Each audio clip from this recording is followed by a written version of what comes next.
اس مختصر سی ویڈیو میں یہ بتانے کی کوشش کی جا رہی ہے کہ کسی قوم کے عروج اور زوال کا کیا سبب بنتا ہے۔ ان کی تصویر تو آپ اکثر تاریخ کی کتابوں میں دیکھتے رہے ہوں گے۔ جی ہاں، یہ مغلیہ دور کے 5ویں بادشاہ شاہ جہاں کی ہے۔ ان کا دور 1628 سے 1658 تک کا ہے، یعنی انہوں نے 30 سال حکمرانی کی، اور ان 30 سالہ حکمرانی کا سب سے بڑا کارنامہ تاج محل بنانے کا ہے۔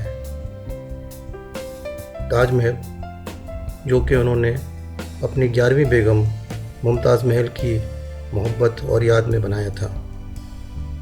جب تاج محل بن گیا تو انہوں نے تمام مزدوروں کے ہاتھ کاٹ دیے تھے تاکہ اس کا کوئی ڈپلیکیٹ نہ بن سکے۔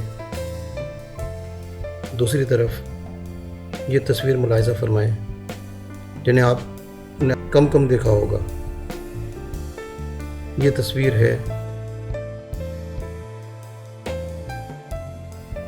برطانیہ کے بادشاہ ایڈورڈ II کی، جنہوں نے 1307 سے لے کر 1327 تک حکمرانی کی۔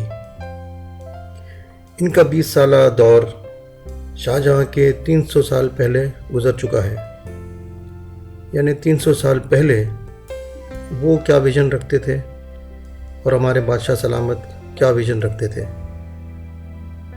کنگ ایڈورڈ II کا سب سے بڑا کارنامہ یہ ہے کہ انہوں نے 2 دنیا کے عظیم ترین انسٹیٹیوشنز کی بنیاد رکھی، یعنی آکسفورڈ اور کیمبرج۔ یہ وہ ادارے ہیں جنہوں نے اب تک ہزاروں نہیں بلکہ لاکھوں لوگ پیدا کیے ہیں اور بہت بڑی دنیا میں کنٹریبیوشن کی ہے۔ تو آپ دیکھیں کہ ہمارے ماضی کے حکمرانوں کی کیا ترجیحات تھیں جنہوں نے ہمیں اتنا پیچھے دھکیل دیا۔ ویڈیو دیکھنے کا شکریہ۔